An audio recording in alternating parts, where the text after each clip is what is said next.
أعوذ بالله من الشيطان الرجيم. بسم الله الرحمن الرحيم. إن الحمد لله نحمده ونستعينه ونستغفره ونعوذ بالله من شرور أنفسنا وسيئات أعمالنا. من يهده الله فلا مضل له ومن يضلل فلا هادي له. وأشهد أن لا إله إلا الله وحده لا شريك له وأشهد أن محمدا عبده ورسوله صلى الله عليه وآله وأصحابه وسلم تسليما كثيرا. أما بعد، د سرور کائنات صلى الله عليه وآله وسلم ژوند پنځه دېرشمه فته. السلام علیکم ورحمت الله وبرکاته. محترم ورونو، په تیره څلور دېرشمه فته کې د حنین یا هوازن د غزا قصه پای ته ورسېده. نو اوس چې د هوازن جنگ خلاص شو، غنیمتونه وویشل سوه، په ټوله منطقه کې امن او امان قائم سو، فقط طائف پاتې دی چې نسو فتحه او د فتح کېدو امید هم نو. نو رسول الله صلی الله علیه و آله وسلم د جعرانیه څخه احرام وتړي او مکه مکرمه ته د عمره د ادا کولو د پاره ولاړی، چې ودغه عمره ته عمره الجعرانه ویل کیږي، چې دغه عمره هم د ذوالقعده په میاشت کې و. د عمره تر ادا کولو وروسته پس له هغه څخه چې عتاب ابن اسید رضی الله تعالی عنه یې د مکه مکرمه امیر وګرځاوه، رسول الله صلی الله علیه و آله وسلم د مدینه منوره پر طرف حرکت وکړي او مدینه منوره ته د رسول الله صلی الله علیه و آله وسلم حرکت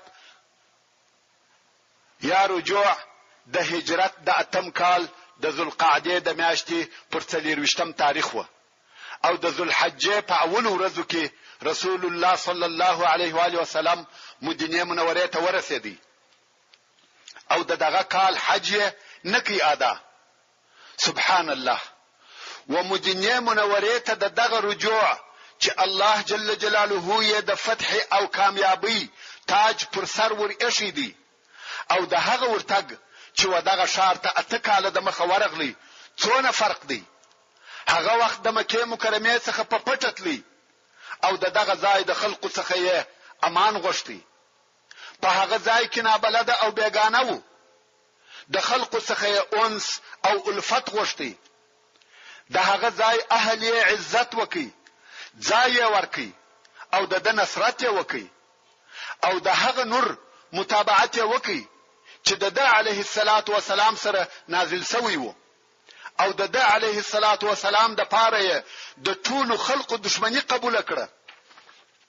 او دغه دی پس له اته کال څخه وهغه شهر ته بیا ور داخليږي چې د علیه الصلاة والسلام استقبال د هجرت او بیري په حالت کې کړی وو، مګر دا واره استقبال په داسې شکل سره کیږي چې اهل مکه ورته تابع شوي دي.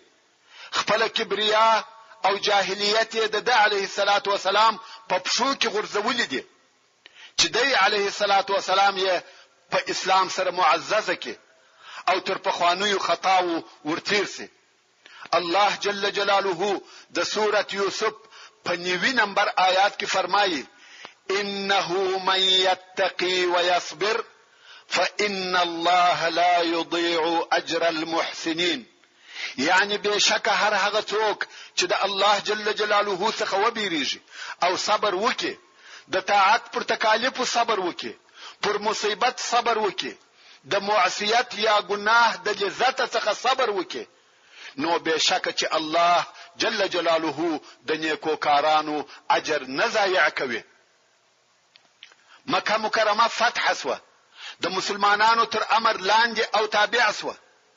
ورونو، د رسول الله صلی الله علیه و آله وسلم د حیات او وجود په آخري درو کلو کې مکه مکرمه د اسلام تابع و، او رسول الله صلی الله علیه و آله وسلم دغه د هجرت په اتم کال کې د حج امیر عتاب ابن اسید رضی الله تعالی عنہ وټاکی چې هم د مکه مکرمه امیر وو او هم د حج امیر وټاکل سو. او د هجرت په نهم کال کې د رسول الله صلی الله علیه و آله وسلم د طرفه حضرت ابو بکر صدیق رضی الله تعالی عنہ د حج امیر وټاکل سو. او د هجرت د لسم کال حج په خپل رسول الله صلی الله علیه و آله وسلم ادا کړ. خو په دغه اول کال چې مکه مکرمه فتح شوه د حج امیر عتاب ابن اسید رضی الله تعالی عنہ. مقصد دا چې د هجرت د نهم کال د ذوالحجه په میاشت کې رسول الله صلی الله علیه و آله وسلم مدینه منوره ته تشریف یووړي.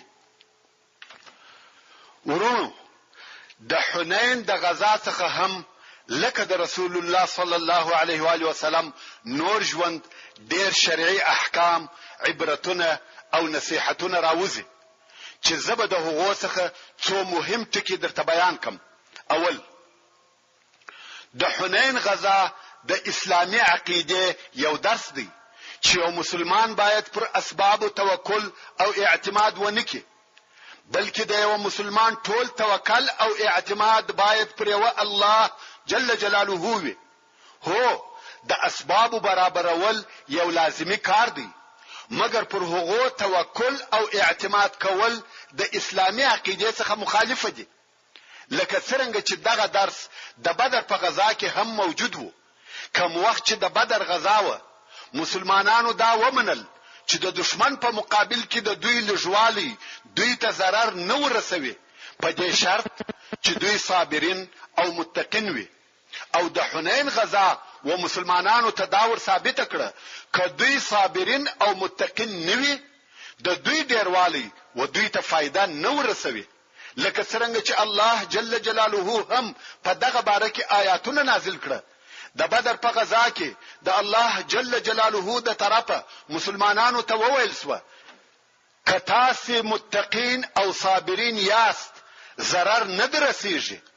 او د حنین په غزا کې آیاتونه نازل سو که تاسو متقین او صابرین نه یاست تاسو ډیروالی و تاسو ته فائدہ نه درسوي. په بدر کې د مسلمانانو شمیر نسبت و دشمن ته تر هغه د مخنیو ټول مقابلو چې دوی د دشمن سره مخامخ شوي و لږ او کم وو. خو په دې سبب چې دوی په اسلام کې صادقه و، ایمان یې کامل وو، د الله او رسول الله صلی الله علیه و آله وسلم سره ټینګ او پوره محبت او دوستی درلوده، نو د ماتې او شکست هیڅ علامه نسو پرښکاره. او دلته په حنین کې د مسلمانانو شمیر نسبت و هغه د مخنیو ټولو جنگو ته چې دوی کړی و ډیر وو، مګر بیا هم دغه د دوی ډیروالی هیڅ فائدہ نور ورسول، ځکه چې د دوی ډیروالی په هغو کسانو سره وو چې تر اوسه پورې په زړه کې پوره ایمان نو ثابت شوی. او د اسلام واقعي مفهوم د دوی پرګو کې نو نشر شوی. دغه خلق په دغه اسلامي لشکر کې فقط په شکل او جسم شامل شوی و، حال دا چې د دوی د زړه حرکت تر اوسه پورې په دنیوي خواهشاتو او نفسي غوښتنو پورې تړلی و، او دنیوي امور د دوی پر نفسو غالب و. او دا ډیره لري خبره ده چې د جسمو او شکلو ډیروالی دي د نصرت او کامیابی د لپاره اثر ولري. نو په همدغه سبب د مسلمانانو دغه لوی لشکر کوم وخت چې د دشمن د کمینو سره نابوبره مخامخ سو پر شاو لاړی او د حنین په وادي کې سره وپاشل سو. او دا لري خبره نه ده چې دغه جدید الاسلام خلقو تیشته دي په شروع او ابتدا کې د هغه صادقه او واقعي مسلمانانو پر زړه تاثیر ونکړي. مګر بیا هم انصار او مهاجرینو چې د رسول الله صلی الله علیه و آله وسلم د طرفه आवाज او ناره واورېده، بیرته د حمله د پاره را وګرځیده او د رسول الله صلی الله علیه و آله وسلم پر شاوخوا سره راټول شو او هغه شدید جنگ شروع کړ. حال دا چې د دغه کسانو شمیر او عدد تر 200 کسانو نه زیاتېدی، مګر بیا هم دغه 200 نفرو مسلمانانو نصرت او کامیابی حاصل کړه. د دوی په زړه کې سکون او اطمینان پیدا شو او الله جل جلاله د دوی دشمن ته بده ماته ورکړه. حال دا چې دغه مسلمانان په شروع کې 12,000 نفر وو، مګر د خپل ځانو دفاع یې نسوای کولای. دوهم، د مسلمانانو مشر امام یا خلیفہ کولای شي چې د مشرکانو یا کفارو څخه بلکې د اسلام د دشمنانو څخه اسلحه په استعاره سره واخلي. دا حکم یوازې د اسلحې په باره کې نه دی، بلکې هر هغه شی چې اسلامي لشکر د جنگ لپاره ضرورت ورته لري کولای شي چې په استعاره، په قیمت یا مفت ځنی واخلي. او دا هغه کار دی چې رسول الله صلی الله علیه و آله وسلم په دغه غزا کې وکړي چې د صفوان ابن امیه څخه چې په دغه وخت کې مشرک هم وو اسلحه په استعاره سره واخیسته. استعاره یعنی شی ستادي اوس ما تراکه چې زه کار ځنی واخلم، خو تر کار اخیستلو وروسته به بیرته درکم. دغه ته استعاره وایي. نو د رسول الله صلی الله علیه و آله وسلم دغه کار څخه په صورت عموم سره دا حکم را استلای سو چې د جنگ په وخت کې مسلمانان د کفارو څخه یا په کفارو سره کومک غوښتلای شي کیا. جواب: په کفارو سره کومک پر دوه قسمه دی. یو دا چې د کفارو څخه نفر وغوښتل شي چې د مسلمانانو په صفو کې دي د دوی د دشمنانو پر ضد جنگ وکړي. په دې باره کې عام یا جمهور علماء کرام وایي چې په کفارو سره په جنگ کې کومک اخیستل نه جائز دي او نه روا. او بل دا چې د کفارو څخه د دوی مالونه وغوښتل شي لکه اسلحه او نور د جنگ ضرورت. دغه کومک اخیستلو پر رواوالي کې د علماو اختلاف نشته، مګر په دې شرط چې په دغه کار سره به د مسلمانانو عزت او کرامت ته کم ضرر نه رسیږي. په دغه کار سره به مسلمانان د بل چاتر امر نه لاندې کیږي، او یا به دغه کومک په سبب د مسلمانانو څخه یو واجب د واجباتو نه پاتې کیږي. تا ولیده کوم وخت چې صفوان ابن امیه ورسول الله صلی الله علیه و آله وسلم ته اسلحه په اعاره سره ورکول، صفوان د ضعف او مغلوبیت په حالت کې وو، او رسول الله صلی الله علیه و آله وسلم د قوت او غلبې په حالت کې وو. نو په دغه حالت کې چې مسلمانان د کفارو څخه په کومک اخیستلو نه تر شرطو لاندې کیږي، نه عزت او کرامت مخدوشه کیږي، او نه کم اسلامي فرض یا واجب پاتې کیږي، دغه کومک اخیستل ورته روا او جائز دي. او بیل دغه شرطو د کفارو څخه کومک اخیستل منع او ناروا دي. دریم، په دغه جنگ کې د رسول الله صلی الله علیه و آله وسلم جرأت او شجاعت در معلوم سو. په حق سره چې دا یو نادره جرأت او شجاعت دی.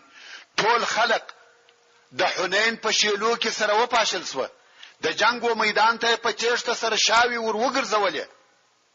پر ټول میدان جنگ بیل رسول الله صلی الله علیه و آله وسلم بل څوک نسو پاته، او د علیه الصلاۃ والسلام پر شاوخوا هم هغه د دشمن کمینونه دي، مگر رسول الله صلی الله علیه و آله وسلم په یو عجیب او نادره ثبات سره پر میدان جنگ ودرېدی چې دغه د علیه الصلاۃ والسلام ثبات د هغه تشتیدونکو اصحابو پر زړه تاثیر وکي او بیرته را وګرځیده.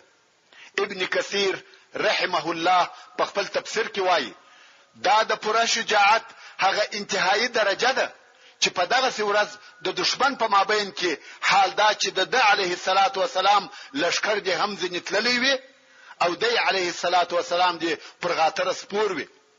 او تاسو په هیږي چې غاتره تیزه نسي ځغستلای.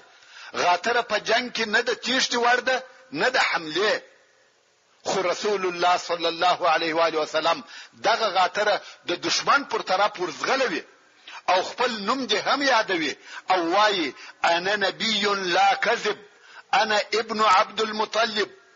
هغه څوک چې نه پیژني لا به هم و پیژني. صلوات الله وسلامه علیه دائما وابدا. دا ټول بل څه نه و بیل اعتماد او توکل پر الله جل جلاله او دا یقین وو چې الله جل جلاله به نصرت ورکړي او هغه رسالت به پوره سي چې د هغه د پاره دی علیه الصلاۃ والسلام را لېږل شوی دی او د علیه الصلاۃ والسلام دین به پر ټولو ادیانو قوي او غالب سي. سلرم په دې غزا کې دا معلومه سوه چې په جهاد کې د شذو کوچنیانو او نوکرانو وجل حرام دي ځکه کوم وخت چې رسول الله صلی الله علیه و آله وسلم هغه شذ ولیده چې د خالد ابن ولید د طرفه وجل شوی و رسول الله صلی الله علیه و آله وسلم نفر پسې ولېږل چې ورته وایي شذ کوچنیان او نوکران مو وجنه او د ټولو امامانو او علماو پر دغه حکم اتفاق دی مګر هغه وخت بیا وجل کیږي کداغه ذکر سو ډلو مستقیما د مسلمانانو سره جنگ کاوه او تر هغه یې د وجلو اجازه سته چې مخ په مخ جنگ کوي کو تشته ده یا وزغسته بیا به هم مسلمانان ځنی راګرځي او نه به وجني کچيري کفارو خپل شذ او کوچنیان د خپل ځانو د پاره سپر وګرځول او مسلمانان د کفارو ووجلو ته بیل دي نسوای ورسېدلای چې دغه شذ او کوچنیان و نه وجني بیا نو وجنه روا ده. پنځم د جهاد معنا دا نه ده چې موږ د کفارو سره حسد او عناد لرو چې پر دغه باندې هغه حالت دلالت کوي چې ځینې صحابه کرامو د طائف څخه د بیرته راتلو په وخت کې ورسول الله صلی الله علیه و آله وسلم ته وویل یا رسول الله وثقبت شراوك او رسول الله صلی الله علیه و آله وسلم وفرمایل اللهم اهدي ثقيفا واتي بهم الهي وثقفت هدایت وکي او مسلمانان راولي د دې څخه هدف او مقصد داسو چې جهاد بل شي نه دی بل دې څخه چې د امر بالمعروف او نهي عن المنکر وظیفه ادا کول دي او دغه امر بالمعروف او نهي عن المنکر یو د بل په مقابل کې د ټولو مسلمانانو وظیفه ده او په دغه واسطه سره خپل ځانونه د قیامت د ورځې د ابدي عذاب څخه خلاص کړي. نو د دې جهته د مسلمانانو دعا و نور قومو او خلقته باید د هغو د اصلاح او هدایت د پاروي یعنی کغواړي چې کفارو ته شرا وکه د شرا پر ځای د هدایت غوښتنه کوه ځکه د جهاد د مشروعیت څخه هم دغه مقصد او حکمت دی. شپږم په دې غزا کې موږ د انصارو فضیلت ولیدي او دا مو ولیده چې رسول الله صلی الله علیه و آله وسلم د دوی سره څونه محبت لري. رسول الله صلی الله علیه و آله وسلم صادق المصدوق دی چې فرمایي شیطان د ابن آدم د وینو پرګو کې ګرځي. شیطان غوښته چې د انصارو د ځینو اشخاصو په زړه کې د رسول الله صلی الله علیه و آله وسلم پر هغه سیاست او حکمت یو څه اعتراض پیدا کړي چې د غنیمتو په ویشلو کې عملی کوي. شاید شیطان ډیر دا کوشش کړی وي چې په انصارو کې دا تشویش پیدا کړي چې پر رسول الله صلی الله علیه و آله وسلم د خپل قوم او خپل وطنوالو محبت غالب سو او د هغو په مقابل کې انصار هیر کړه. مګر کوم وخت چې رسول الله صلی الله علیه و آله وسلم ته دغه خبر ورسېدی رسول الله صلی الله علیه و آله وسلم و دوی ته څه وویل؟ د رسول الله صلی الله علیه و آله وسلم هغه بیانیه چې دغه وسوسو په مقابل کې دوی ته ایراد کړه د رحمت او عالی ذوق معانی ځنې راتویږي. د انصار سره د شدید محبت مشاعر ځنې اوري او په عین حال کې په دغه بیانیه کې داسې زړه دردونکي دلایل هم شته چې دی علیه الصلاۃ والسلام د داسې چا د طرفه څخه د هغو په هیرولو سره متهمیږي چې هغه قوم و د علیه الصلاۃ والسلام ته تر هر چا خوش او محبوب قوم دی. وروره ته یو ورنه بلکې څو واره د رسول الله صلی الله علیه و آله وسلم هغه بیانیه واوره او فکر پکې وکړه. ته به ووینې چې په هغه بیانیه کې د زړه خفیف حرکتونه یا غورځېده پکشسته. ته به ووینې چې په هغه کې هغه لطیف او الطف احساسات سته چې دغه خفیفو قلبي حرکتو د انصارو مشاعر وشورول. شدید تکان یې ورکړه چې په دغه شورولو سره یې هغه وسوسه چې د دوی په مشاعر پورې مشتي وي ځینې ټک وهلې لري کړي. زړونه او مشاعر یې په دغه ټکوهلو سره د وسوسو څخه ورپاک کړ. نو ځکه د دوی आवाजونه په ژړا سره پورته سو. دوی په خپل نبی خوشاله سو. په دغه تقسیم کې په خپل حصہ سره فخر کاوه. د رسول الله صلی الله علیه و آله وسلم په مقابل کې مال، پسونه او اوشان څه شي دي؟ دا چې دوی د رسول الله صلی الله علیه و آله وسلم ملګری وي او رسول الله صلی الله علیه و آله وسلم د دوی ملګری وي او خپل وطن ته ځي او د رسول الله صلی الله علیه و آله وسلم ژوند او مرګ د دوی په مابین کې وي او د رسول الله صلی الله علیه و آله وسلم پر وفا، خالص محبت او دوستی تر دې لوی دلیل چیرې دی چې رسول الله صلی الله علیه و آله وسلم خپل وطن او د زیږیدلو ځای پریږدي او د ژوند پاتې شپې د دوی په مابین کې تیروي. تر دې چې هم ورتیر سو. کله بیا د رسول الله صلی الله علیه و آله وسلم په ترازو کې مال د عزت او محبت دلیل وو.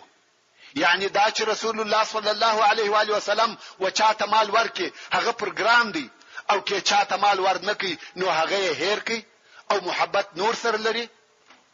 هو رسول الله صلی الله علیه و آله وسلم و قریش ته ډیر مالونه او غنیمتونه ورکړه.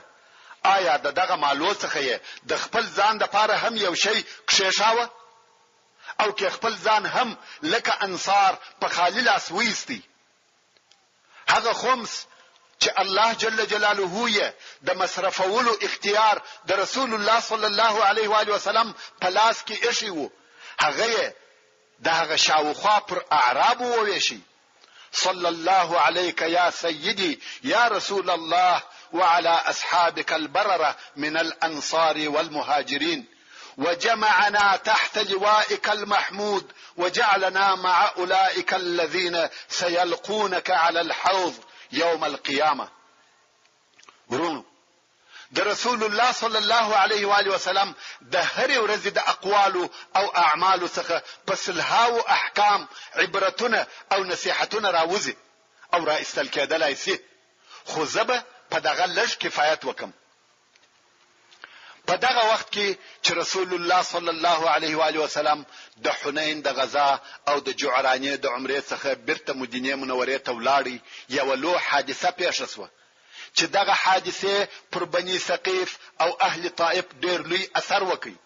هغه دا چې عروه ابن مسعود الثقفي چې د طائف عمومي مشر او رئیس وو، دا هغه سړی دی چې مشرکانو به ویل ک قرآن پر یو دغه دوه نازل سوی وای چې دوه لوی او معتبر خلق دي، موږ منی او متابعت مو یې کاوه چې یو د هغه دوه نفر څخه دغه عروه ابن مسعود الثقفي او بل یې ولید ابن مغیره چې د خالد ابن ولید پلار دی او د مکه مکرمه دی.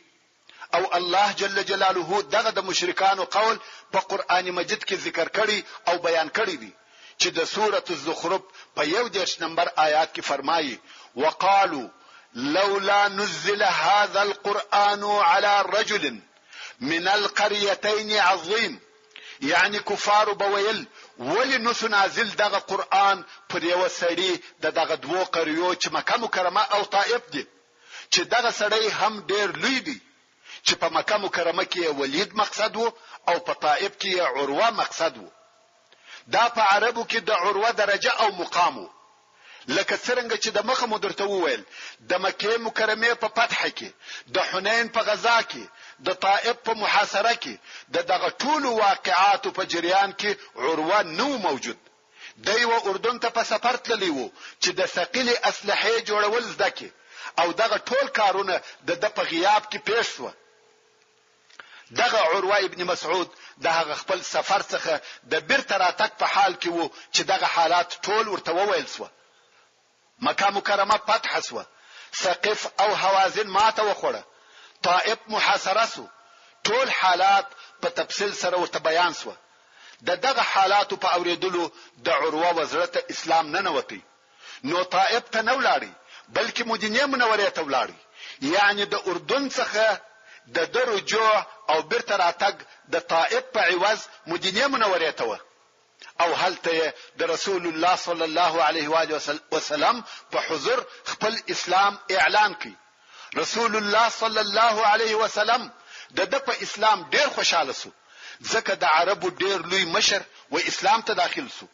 بیا نو عروه د رسول الله صلی الله علیه و آله وسلم څخه اجازه وغوښته، ویل یا رسول الله غواړم چې خپل قوم ته ولاړسم او هغه و اسلام ته دعوت کم.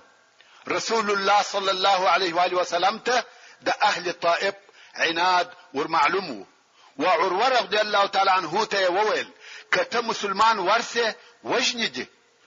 عروه رضی الله تعالی عنه ویل کته هم ومي وجنی خو زه باید دعوت کم، اجازه راکړه چې ورسم.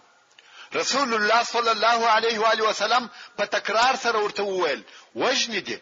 عروه رضی الله تعالی عنه ویل کته هم ومي وجنی خو زه باید خپل قوم و اسلام ته راوبولم. رسول الله صلی الله علیه و آله وسلم د تلو اجازه ورکړه او عروه ابن مسعود رضی الله تعالی عنه په دې نیت د خپل قوم پر طرف رهیسو چې خپل قوم و اسلام ته راوبولي. د عروه قوم چې د ثقيف قبيله ده په دې نه دي خبر چې عروه مسلمان شوی دی، ځکه دی په اردن کې وو او د هغه ځای څخه مدینه منوره ته ولاړی او مسلمان شو. عروه ابن مسعود رضی الله تعالی عنه و طائف ته ورسېدی. هلته د قوم د طرفه ډیر تود هرکلی او استقبال وسو. خلقو د پراتک خوشحالي جوړ کړي.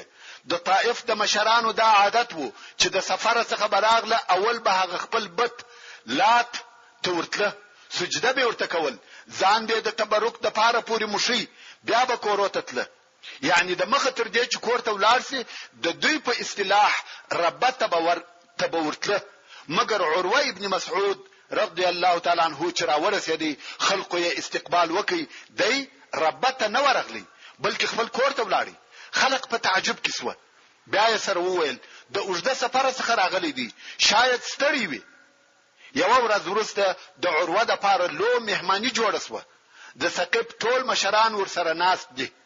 د دوی په دعوتولو و اسلام ته شروع وکړه. هغه د په جواب کې بدویل شروع کړه. هغه د رتبه او مرتبه په سبب یې وهل او ټکول ور نکړه، فقط په بدو الفاظو یې کفایت وکړي. عروه رضی الله تعالی عنه و اسلام ته د دوی د دعوت اراده کړې ده. نور هم غواړي چې په هر طریقه سره وي خپل قوم و اسلام ته دعوت کړي او د اسلام شعائر ښکارا کړي. نو کوم وخت چې د لمانځه وخت سو، عروه د خپل کور پر بام وختي او په اذان یې شروع وکړه. د اسلام اذان کوي. د ثقيف نور مشرانو زیات صبر نسوای کولای، و بیرېده چې د په واسطه به ټول ثقيف مسلمانان سي. نو هغه نور مشرانو زیات صبر ونکي او عروه رضی الله تعالی عنہ دغه د اذان کولو په وخت کې په غشو وويشتي او شهید یې کړ. عروه ابن مسعود الثقفي رضی الله تعالی عنہ په داسې حال کې شهید شو چې خپل قوم یې د الله جل جلاله و دین او اسلام ته رابلی. اوس د ثقيف مشکلات نور هم ډیر سو. د طائف څخه د بیري نسی وتلای، ځکه په هر ځای کې مسلمانان سته او موجود دي. نو د طائف خلقو مشوره سره وکړه چې باید څه وکړو. اخر یې پر دې اتفاق سره وکړي چې باید مسلمانان سو. مگر هو اسلام قبلوو خو په شرطو. مسلمانان به زموږ شرطونه قبلوي نو موږ و اسلام ته داخليږو، او شرطونه هم په خپل مابین کې سره معلوم کړه چې زموږ شرطونه دغه دي. نو یو ډله د کنانه ابن عبد یالیل په مشرۍ مدینه منوره ته ولېږل. دوی چې مدینه منوره ته نږدې سو، مغیره ابن شعبه رضی الله تعالی عنہ ولیده چې دی هم د ثقيف د قبيله وو. نو یې د دوی استقبال وکي او دا یې هم وروښول چې د رسول الله صلی الله علیه و آله وسلم سره د ملاقات په وخت کې باید د اسلام سلام ورته ووایست. خو دوی دا کار ونه کړ، بلکې هغه د جاهلیت سلام یې ورته ووایه. رسول الله صلی الله علیه و آله وسلم د ثقيف یا طائف د خلقو په ورتګ خوشاله سو او د دوی د پاره په مسجد کې خیمه ودرولې. دا د دې لپاره چې قران واوري او د مسلمانانو المنځ وویني، د طائف ډله څو ورځې په مدینه منوره کې پاتې شوه چې د رسول الله صلی الله علیه و آله وسلم سره به خبرې کولې او رسول الله صلی الله علیه و آله وسلم به هر شپه د ماخوستان تر مانځه وروسته د دوی خیمو ته ورتلی او هلته به د خبرو د پاره دون ورته ولاړو چې پښې به وچسوي کله به پر یو پښه تکیه کول او کله پر بل پښه. یو نفر د عثمان ابن ابي العاص په نامه هم دغه د طائف په ډله کې وو او تر ټولو په عمر کم وو. کوم وخت چې به دغه د طائف خلق د رسول الله صلی الله علیه و آله وسلم و مجلس ته د خبرو د پاره ورتله دی به په خپل ځای کې پریښاوه چې د دوی سامانونه ګوري. بیا چې به دغه ډله د رسول الله صلی الله علیه و آله وسلم د مجلس څخه راغله او د غرمې په وخت کې به بدسوه عثمان ابن ابي العاص به ورسول الله صلی الله علیه و آله وسلم ته ورغلی د دین پښتنی به ځنی کوله او قران مجید به ځنی زده کاوه. ورسول الله صلی الله علیه و آله وسلم ته دغه د عثمان ابن ابي العاص ورتګ څو وارو څو په دغه موده کې د دین ډېر احکام زده کړه او کبه ولیده چې رسول الله صلی الله علیه و آله وسلم د راحت د پاره کور ته تللی دی نو به ابو بکر صدیق رضی الله تعالی عنہ ته ورغلی او دین به زده کاوه. خو دغه خپل حال د خپل ملګرو څخه پټاوه. هغه په حال نه خبرول. د رسول الله صلی الله علیه و آله وسلم دغه د دین سره د علاقه ډیره خوښه شوه او دای هم پرګران وو. څو چې په آخر کې د ثقيف د ډلې وزړو ته اسلام نه نوتی نو یې رسول الله صلی الله علیه و آله وسلم ته وویل یا رسول الله موږ اسلام قبلو مگر په شرطو. رسول الله صلی الله علیه و آله وسلم و فرمایل شرطونه مو څه دي؟ دوی ویل موږ یو قوم یو چې همیشه سفرونه کوو او په سفر کې د زنا کولو څخه چاره نه لرو نو د زنا اجازه برا کوي.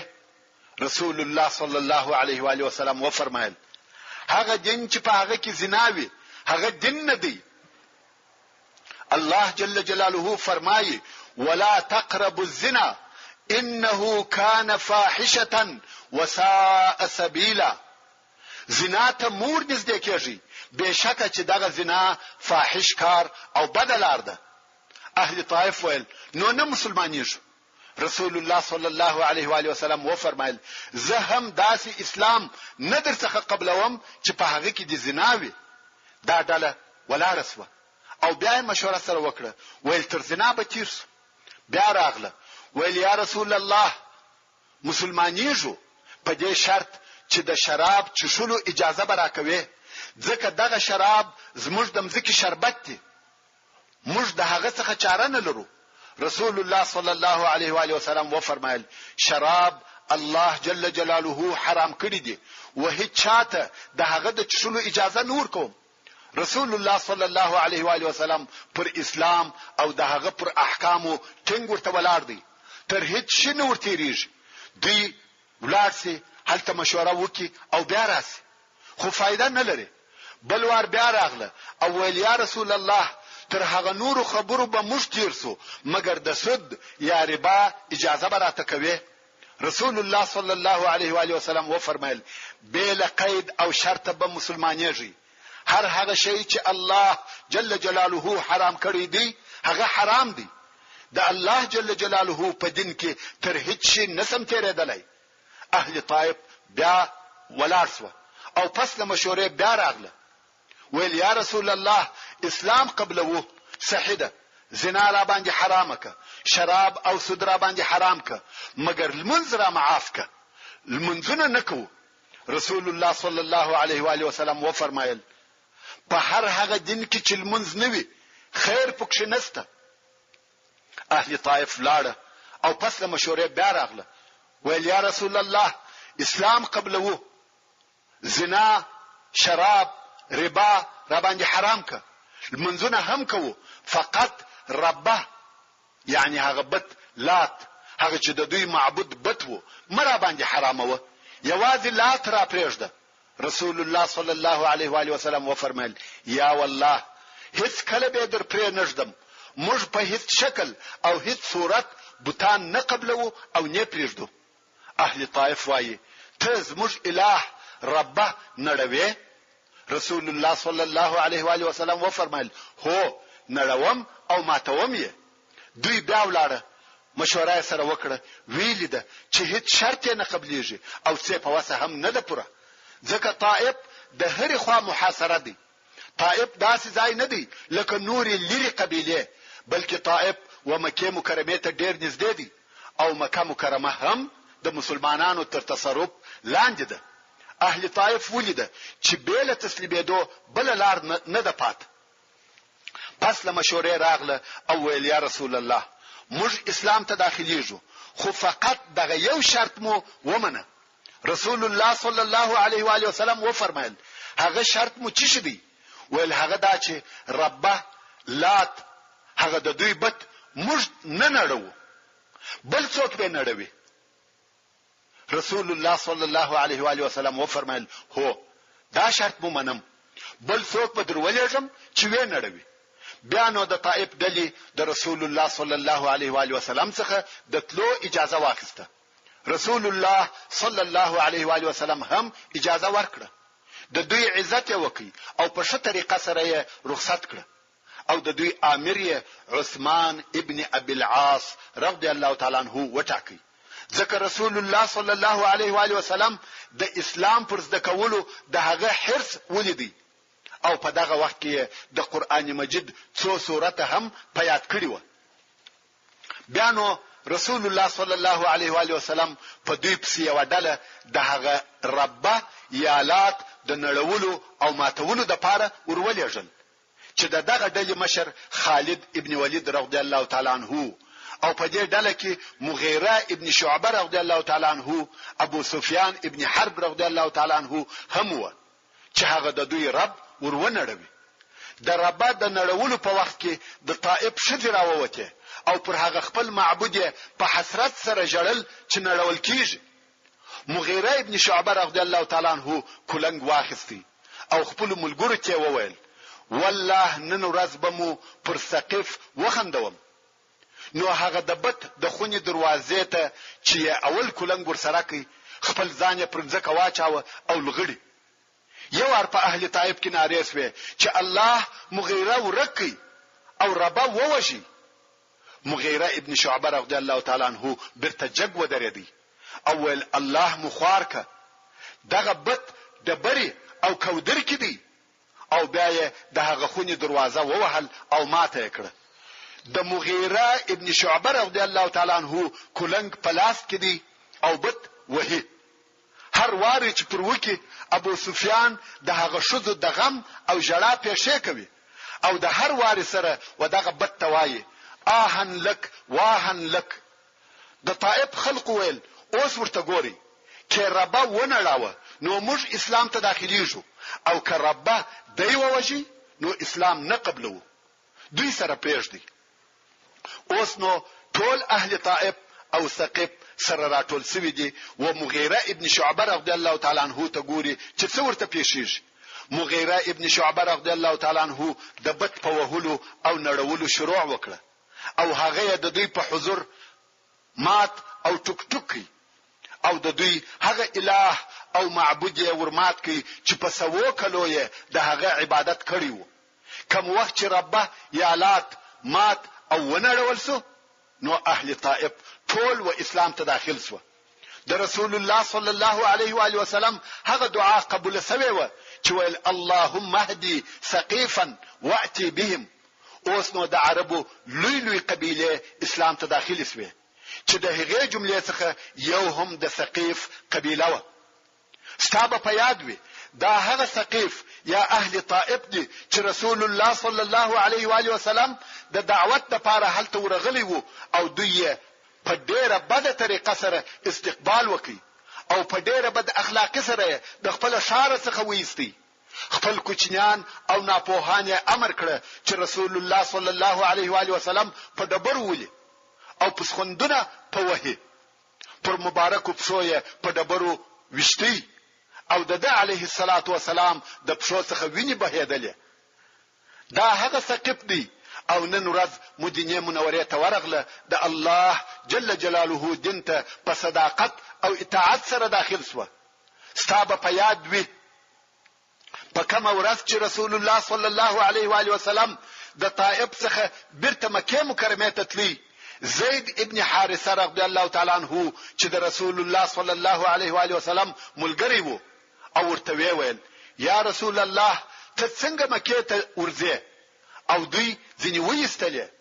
رسول الله صلی الله علیه و آله وسلم په جواب کې ورته ویل یا زید الله جل جلاله دغه مشکلات څخه د وتلو لار او مخرج پیدا کوي، او الله جل جلاله د خپل دین ناصر او د خپل نبی علیه الصلاة والسلام غالب کوونکی دی. نو ورونو دغه نن ورځ چې تاسو دغه د طائف مسلمانې د ویني او مخکمو د مکه مکرمه فتح ولیده، دا د رسول الله صلی الله علیه و آله وسلم د هغه قول او هغه خبره تصدیق دی. دا هغه طائف دی او هغه مکه ده، او نور هم ډیره قبیله په ډلو ډلو و اسلام ته داخلي شوه. محترم ورونو، اوس چې د هجرت اتم کال پای ته رسیدلی دی او د هجرت نهم کال شروع او داخل شوی دی، و دغه نهم کال ته د هجرت عام الوفود ویل کیږي، یعنی د ډلو کال. وفد په عربي کې وډلې ته وایي او وفود جمع د وفد ده. او دغه کال ته ولی عام الوفود ویل کیږي؟ هغه په دې سبب کوم وخت چې مکه مکرمه فتح شوه او قریش و اسلام ته تسلیم شوه، حوازن شکست وخوړی، طائف هم فتح شو، نو د رسول الله صلی الله علیه و آله وسلم او مسلمانانو سیطره پر ساحل غربي پوره او ټینګ شوه. هغه بوتان چې خلکو عبادت کاوه مات او ونړول شوه. د جزیره العرب پاته ټول قبیلو ته د اسلام د کامیابی خبر ورسېدی. دلته نو د شاوخوا څخه خلق را شروع شوه، مدینه منورې ته راځي او د الله جل جلاله و دین ته په ډلو ډلو داخليږي، ډله پس له ډلې و مدینه منورې ته راځي او مسلمانېږي. اوس نو موږ په اختصار سره دا ویلای شو د کومه وخت څخه چې رسول الله صلی الله علیه و آله وسلم مدینه منورې ته هجرت وکړي، موږ ولیده چې د رسول الله صلی الله علیه و آله وسلم ژوند او وخت په پرله پسې غزاو او په پرله پسې سریو سره تیرېدی. ټول وخت د دعوت او جهاد د پاره وو.